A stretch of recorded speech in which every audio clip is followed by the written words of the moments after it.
Utang piutang berpotensi jadi konflik serius yang bisa merusak hubungan pertemanan. Terlebih saat si peminjam uang tak melunasi utang atau ketika pemilik uang menagih dengan cara yang kasar.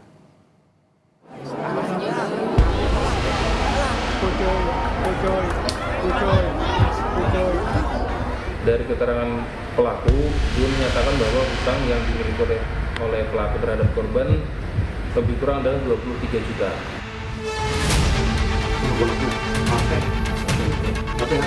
Jadi saat kemudian dia dilakukan penagihan, maka bukan masalah propertinya atau kemudian nominalnya, tapi lebih terusik harga dirinya.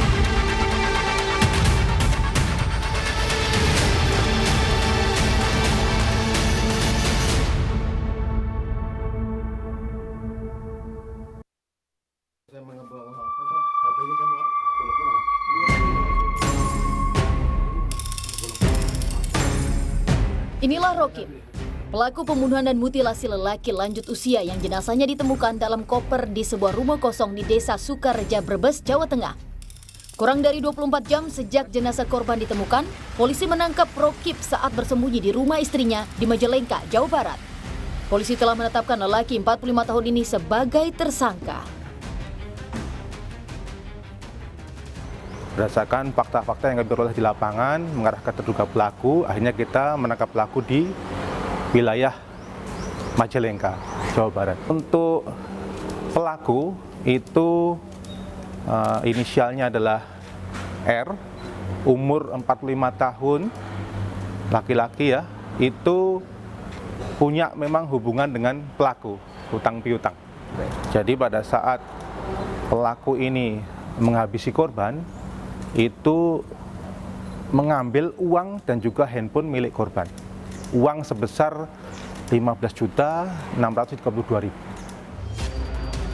Sebelumnya 16 Februari lalu, warga Desa Sukareja, Kecamatan Banjarharjo, Brebes, Jawa Tengah geger. Salah satu warga menemukan jenazah lelaki dalam koper di dalam rumah kosong. Tarsidi, saudara si pemilik rumah kosong yang masih dalam proses pembangunan, mencium bau amis menyengat saat membersihkan ruang depan rumah tersebut. Curiga, Tarsidi mencari sumber bau lalu menemukan sebuah koper tertimbun tanah di dalam ruangan yang belum tuntas pengerjaannya. Dibantu adik iparnya, Tarsidi mengecek koper dan mendapati jenazah di dalamnya. Keduanya langsung lapor kepala desa dan polisi. Belakangan diketahui jenazah dalam koper merupakan Sapri, lelaki 67 tahun warga Desa Pende, Banjarharjo, Jawa Tengah. Berdasarkan keterangan keluarga korban pada 15 Februari lalu, sekira jam setengah 11 malam, korban berpamitan pada keluarga hendak menagih utang pada Rokib. Korban berjalan kaki menemui Rokib yang sedang menunggu rumah kosong di Desa Sukareja, Banjarharjo.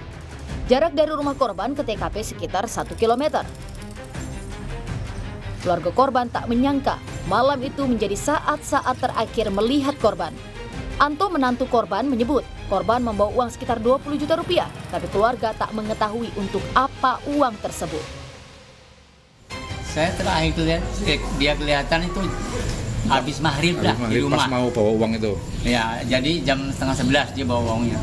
Dia dari rumah bawa uang 20 juta sama HP. Mau ke tempat rumahnya Rokib. Rokib itu yang nonggoni rumah yang itu. Yang belum jadi itu. Iya. Polisi menyebut korban Sapri mendatangi pelaku yang saat itu sedang menjaga rumah kosong yang sedang dalam proses pembangunan. Korban datang seorang diri untuk menagih utang pelaku sekitar 23 juta rupiah. Dari pengakuan pelaku, keduanya sempat terlibat cekcok. Korban sempat menamparnya, tersulut emosi, pelaku menganiaya korban hingga tewas.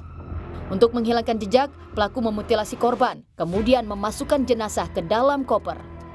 Pelaku lalu menimbun koper dengan tanah di salah satu ruangan yang masih dalam pengerjaan. Polisi mengungkap, saat kejadian, di rumah tersebut ada 2 anak pelaku yang sedang tidur di ruang tengah. Bahwa pada malam itu tiba-tiba korban datang menemuinya di tempat kejadian tersebut. Seketika tanpa ada komunikasi sebelumnya dan Tidak ada. Jadi pelaku menyampaikan seperti itu. Dari keterangan pelaku, dia menyatakan bahwa hutang yang dimiliki oleh pelaku terhadap korban lebih kurang adalah 23 juta.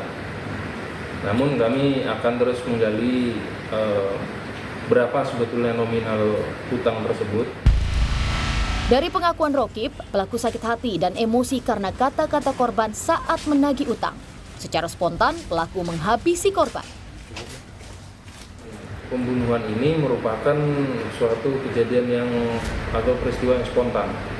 Jadi ketika korban ini datang ke tempat kejadian perkara itu dengan perihal menagih hutang dengan kalimat yang cukup kasar dan melakukan penamparan di pipi pelaku, itu seketika menyulut emosi daripada pelaku, sehingga pelaku mengambil batu yang berada di luar rumah, dan ketika korban lengah, seketika itu dipukulkan di kepala bagian belakang, kemudian dada, serta bagian belakang leher.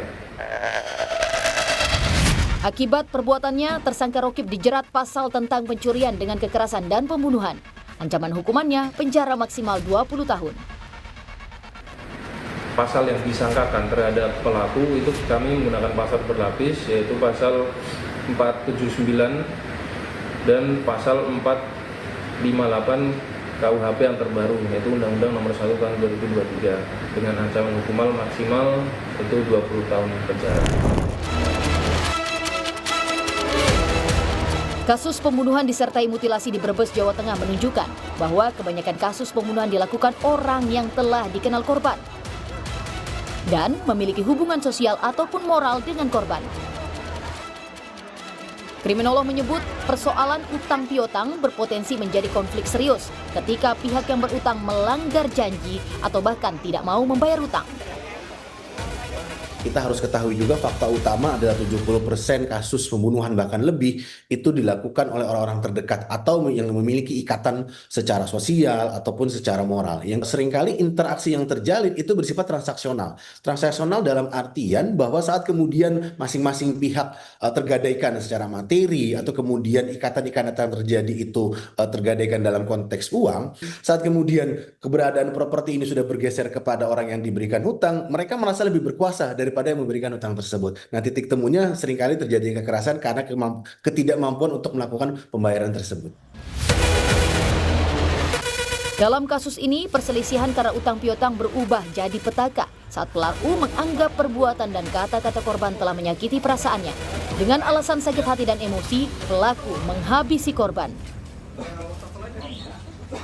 Jadi saat kemudian dia dilakukan penagihan, maka bukan masalah propertinya atau kemudian nominalnya, tapi lebih terusik harga dirinya. Mereka akan mulai bersifat emosional dan cenderung melakukan kekerasan sebagai jalan utamanya.